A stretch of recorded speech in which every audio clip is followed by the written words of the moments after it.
Welcome back to Bigg Boss Guru. कैसे हैं आप? तो उम्मीद है आप लोग सब खैर खैरियत से होंगे। तो भाई साहब लेकर आ गया हूं आप लोगों के लिए डे 6 का रिव्यू। जी हां, बिग बॉस के घर में किसने मचाया हुआ है हल्ला और कौन है जो बहुत ही सुमड़ी में खेल के आगे बढ़ना चाह रहा है, सारी की सारी बातें डिस्कस करेंगे इस वीडियो के अंदर। बगैर किसी देरी के शुरुआत करते हैं इस रिव्यू की। छोटी सी रिक्वेस्ट हमेशा की तरह, वीडियो को लाइक और चैनल को सब्सक्राइब करना मत भूलिएगा।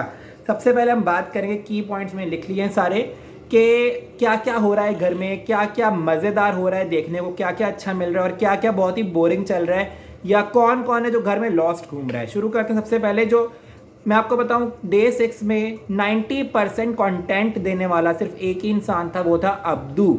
शुरू होती है अब्दू से, रात होती है अब्दू से। अब्दू वो वाहिद बंदा है जो आप कभी भी कैमरा उनके उसके ऊपर डाल दो, आपको वो इंटरटेन करता ही दिखेगा। वो नेचुरल इंटरटेनर है, मतलब उसको कुछ बनने की ज़रूरत नहीं है, वो ऑडियंस को वैसे ही पसंद आ रहा है। मैं बताता चलूँ कि मैंने जितनी दफ़ा भी बिग बॉस देखा है या रिव्यू किया है, 4 5 6 7 साल जितने बिग बॉस को मैं देखता हुआ आ रहा हूँ, मैंने आज तक ऐसा कंटेस्टेंट नहीं देखा कि जब वो हंसे तो पूरा इंडिया हंसे, जब वो रोए तो पूरा इंडिया रोए।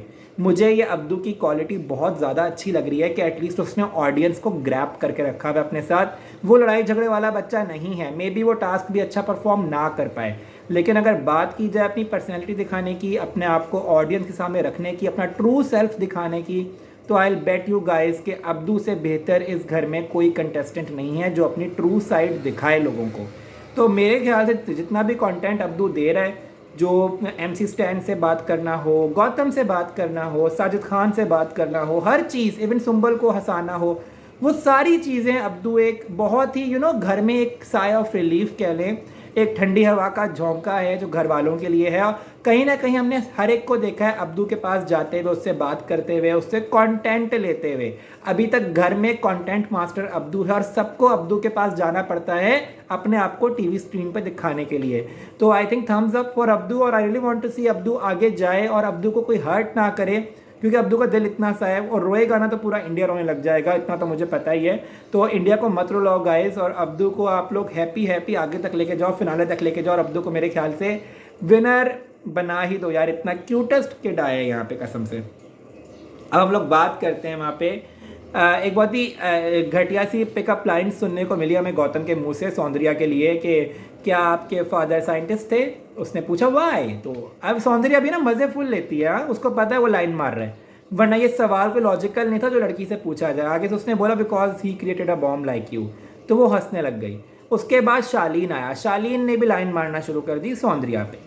सुंबुल की शक्ल उन्होंने जूम करके दिखाई, सुंबुल होने लग गई जेलस। सुंबुल को लगा कि यार ये सौंदर्या की तारीफ क्यों कर रहा है। उसके बाद हमने कट टू देखा कि वो साजिद खान के पास जाकर उसका ब्रेकडाउन हुआ और उसने इस बात को मुद्दा बनाया कि मुझे कोई सीरियसली नहीं ले रहा।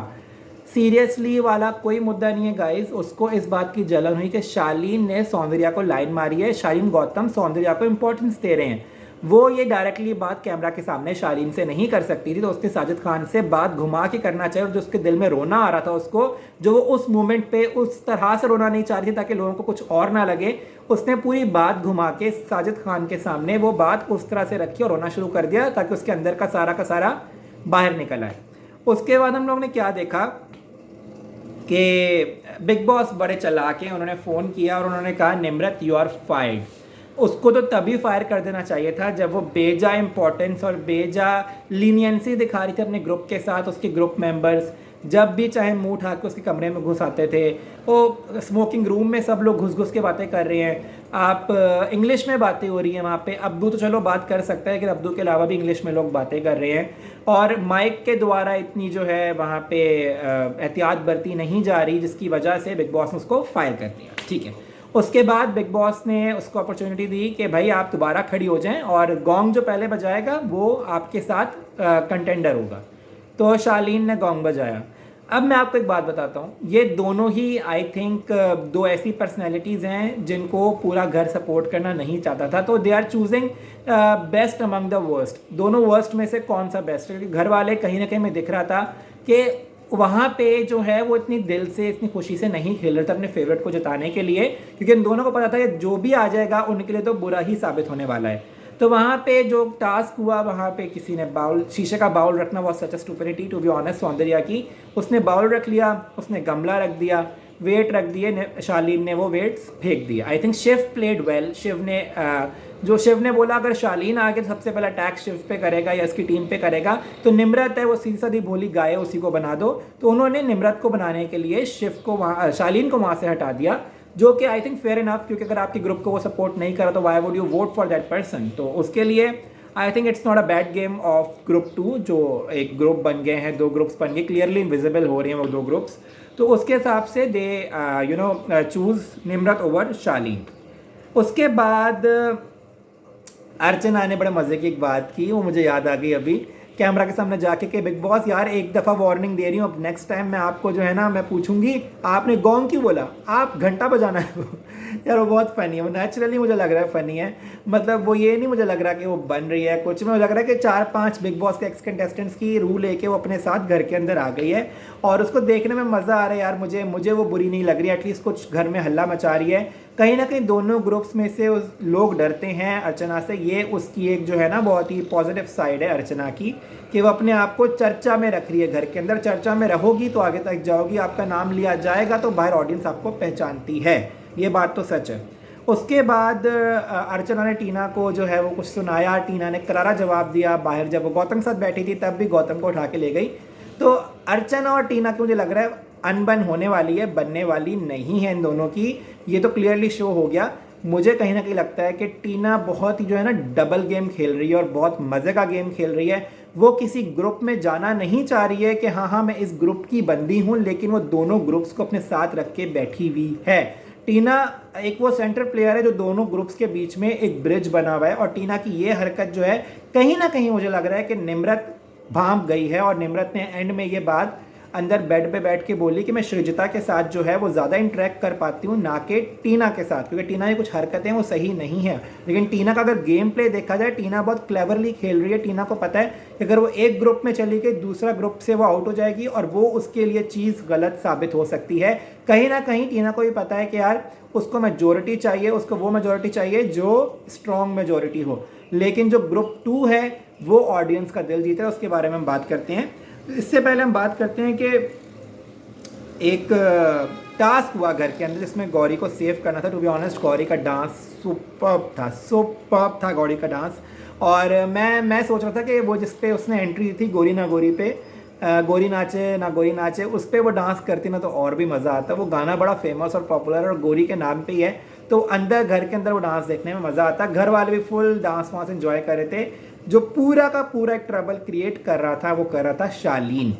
मुझे ये बात समझ में नहीं आई कि आपका वो टास्क नहीं है, आपका उस टास्क से दूर दूर तक लेना देना नहीं है। कोई नहीं बोल रहा, सारी की सारी गेम शालीन खेल रहा है और कोई भी नहीं खेल रहा। गौतम को भड़का रहा है, वो जाके साजिद खान को बोल रहा है। मतलब उस पूरे गोरी ना गोरी के परफॉर्मेंस में शालीन एक वो वाहिद बंदा था जो नेगेटिव वाइब्स फैला रहा था, हर एक के पास जाके बोल रहा था कि तुम ये करो तुम वो करो। भाई सबके पास दिमाग है, आपको बुरा बनने की उस मैटर में जो आपका नहीं है वो ज़रूरत नहीं है। शालीन इज़ अ स्ट्रॉन्ग प्लेयर, लेकिन अगर आप इस तरह से लोगों के बीच में घुसोगे, रिफ्ट पैदा करोगे, तो वो आपको अपने लिए अच्छा साबित नहीं होगा।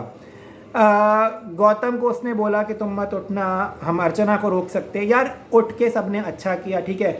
आपको अगर आपसी सहमति करनी पड़ती, नहीं होती, ऑब्वियस सी बात है अर्चना अड़ जाती, वो जो है फिर कोई भी बच ना पाता। उन सब ने फिर डिसीजन लिया कि 4 लोग खड़े हो गए नाचने के लिए उसके साथ, गोरी के साथ। जब गौतम को ये लगा कि यार अब 4 लोग तो खड़े हो गए, मैं बुरा बनूंगा अकेले, तो वो भी खड़ा हो गया नाचने के लिए।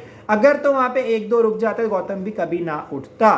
तो वो चीज़ मुझे अच्छी लगी कि सब नाच पड़े। गौतम ने क्लेवरली खेला, उसने बुरा नहीं बना सबके सामने और उसने जाके डांस करना शुरू कर दिया गोरी के साथ। लेकिन इस पूरे गेम में मुझे जो नेगेटिव दिखा वो शालीन दिखा, कि जो आपका मुद्दा नहीं है उसमें आप बीच में ना ही घुसो तो बेहतर है। तो ये थी उसकी स्टूपिड प्लानिंग्स जो चल रही थी। आई डोंट नो वो किसको सपोर्ट करना चाह रहा था, किसको सपोर्ट नहीं करना चाह रहा था।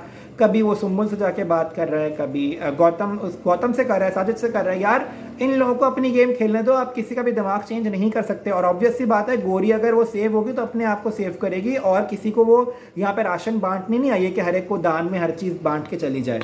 तो ये चीज़ जो है ना मुझे शालीन की बड़ी वियर्ड लगी। अब हम लोग बात करते हैं मेन मुद्दे की। मेन मुद्दा क्या है कि घर में बन चुके हैं 2 ग्रुप्स, और एक ग्रुप पूरा इविल बैड ग्रुप लग रहा है और एक ग्रुप है गुड ग्रुप।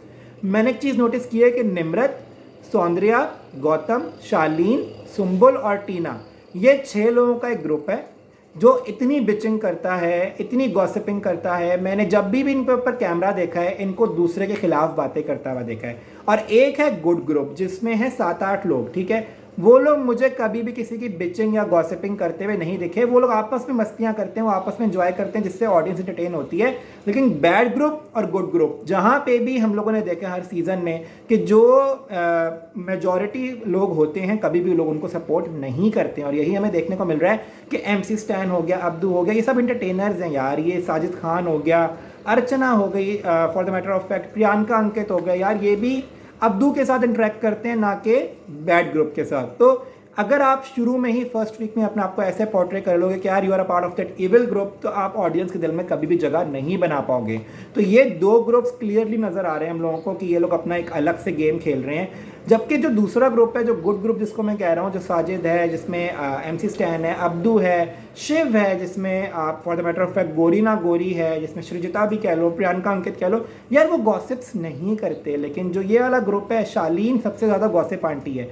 मतलब वो इतना औरताना बिहेव कर रहे हैं पूरे घर में कि मुझे समझ में नहीं आ रहा कि यार आप अपनी पर्सनैलिटी दिखाने आए हो, आप अच्छी पर्सनैलिटी हो, लेकिन इस तरह से आप क्या स्टूपिडिटीज़ कर रहे हो यार। ये हमें चीज़ बिल्कुल भी पसंद नहीं आ रही। एटलीस्ट शालीन के द्वारा ये चीज़ होते हुए मुझे तो बिल्कुल भी पसंद नहीं आ रही, क्योंकि शालीन स्ट्रॉन्ग प्लेयर है, स्ट्रांगली खेलेगा तो आगे जाएगा, भीड़ चाल में फंसेगा तो वो सबसे पहले भी एलिमिनेट हो सकता है। तो गाइज ये था मेरा रिव्यू। कमेंट करके बताएं कि आपको रिव्यू कैसा लगा। वीडियो को लाइक और चैनल को सब्सक्राइब करना मत भूलिएगा। हम लेकर आएंगे आप लोगों के लिए वीकेंड के वार का रिव्यू। चैनल के साथ जुड़े रहिएगा। तब तक के लिए गुड बाय।